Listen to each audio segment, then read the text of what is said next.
mashofo ni na akwa ba ediba attention TV so na ebusuafo attention TV dia wo de ya na wo de asem ye pa because nsem a jetene ne abonya man mu ni aman foforo so no eno ne yeboaboa no ne aso no so project so so nsuo de abedan ya hwefo na ebusuafo make house social media handles ni nyina no okoye Facebook ay attention TV GH wo hono like share comment wo videos no so okoye YouTube so ay attention TV ewo hono mo subscribe to our YouTube channel do mebu obo so se ne be ya bibia red but on aye kanea nsabeka na ebusuafo ande no yenya ne nte yese eya ade a eye maadwoa na danfo ye obibia re esusu se ono no ko fie ekokọ frem adwoa ede ba mbonten ema police ni anase inspector ni etumi hwe rade ni mbo maadwoa tu oku hu a obibia ra kase sa abayo yi wanya ade oya danfo boni ende abayo ya babonten ababekle na bra oba bonten sei eno de nsem tudwa ebe nam social media se wono ana ekofre maadwoa ema maadwoa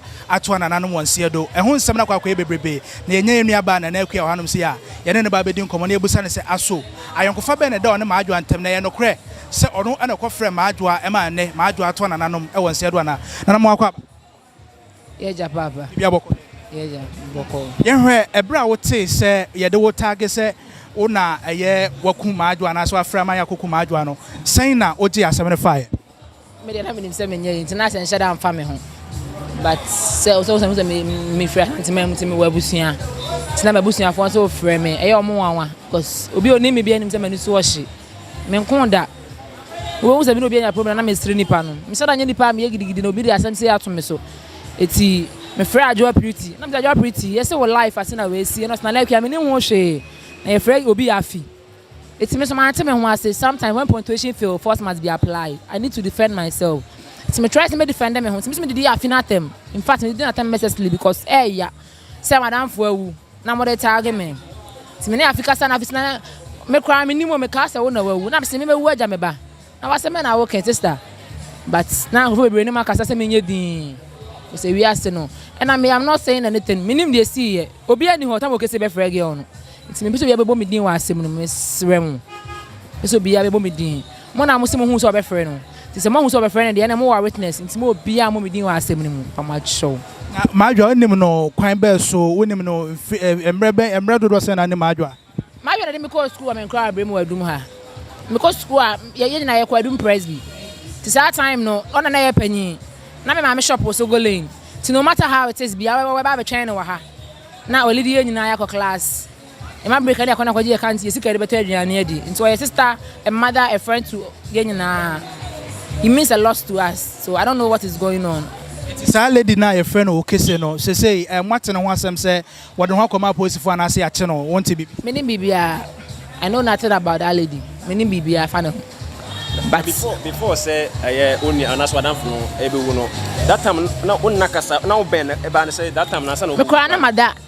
And me ma me ba ko frɛ me ma vaida no so na like e shoot ma adwoa ti hwa na me gi boom na me buy ti me buy me duru ho no na police phone gina ba bia mu kun no na me so duru na me free car na police phone about me search na so me nim hwe ma te say shoot me sister na me be hwe na mo say ne ti e ko gi na je say oda ho ti e nyina e ko hu ma adwoa wo gi ho so me am innocent.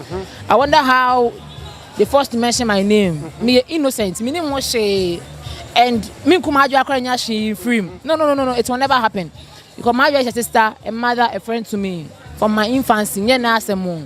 Police ni no, oni no wadam from adwoa boyfriend. Oni no. Police ni here ni no. Me nim no. Nim ne da. A 5,000 dey ska be kun oba officer. It's officer kwa ho slow. So mo amode target me no. I'm very sorry. I'm innocent.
ya nyano. Pacho ye frose.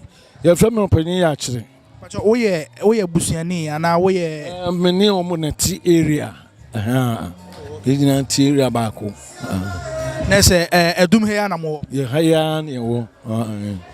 Papa ye hwa de bi wan say court no eko asetena no ana eye police inspector yi ede beto mu say ye nua ba wanya ne ba bi kwa ye Madwoa ede ne ka eye 5000 ene akwakwa na wotwe de ya motwa moni a munhu Madwoa yi makwakwa abusuafo nanfofo adofo a moni Madwoa ewo mantam yanom a motwa moni a munhu no sen na musi Jennifer asem na hote yansoso.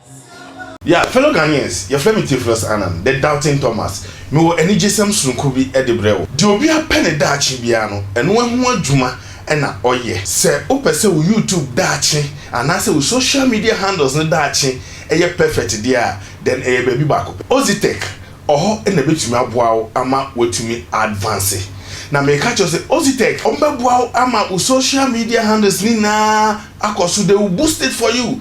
Eye Facebook ombebusto ama, Twitter ombebusto ama, TikTok ombebusto ama, Instagram ombebusto ama. Na de wo mu kra ne say YouTube no hwe eba no subscribers ombebusto ama, eba no followers ombebusto ama, eba no watch hours and also boost ama yes a drop and drop baby I wanna know na so obi san subscriber a sign add up we na opede kaya moto manaze dey na me catch us omo so making money e social media handles no say for YouTube or social bia social media handles na dey me say Ozitech and the beboa ama will making money Emma won yambo every month bia you make money I bet me a sustain you abrabonum ombema wenya from 0 viewers to a million we now pede kaya moto mbium se wo pe Ozitech echira kwan a enye rira kwan kra ma me fa number no ntubia se de be ya betuna from na wo pese wo kosua anase wo pese wo boost to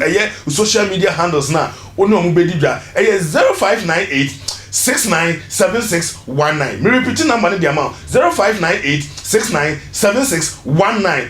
Ozitech na or say you make money every month. Yakokoti ensem yi a yehu mese ya bawe esitre ne ensem a o ka ne ensem kwan ye sifa ya eye Madwoa na nkasa ebe abonten a eye police ni etumi hwe rade ani madi tube on no de na ho son onim hu hwe no nim pose nkasa ekra beto ne yonko no na ebusuafo nam so magana fo dodo na ede omadwen de aba ebi mo ka se eye ade eye Madwoa nti ase obekasa de ama na ho nti no obi biara obeka de a ese efata eye Madwoa no na ede ato no so emuntro ene no kra nyina no ni nyina so Madwoa so a ene eko kaise social media handles ni nyina no ko ye Facebook ay Attention TV GH on mo like share comment we videos ne so na face no okwa YouTube ay Attention TV subscribe to our YouTube channel adomebo obo so se na be ya bibia red button na ye kane ya unsabeka wo share mo abonti abom sambrane from ohema echa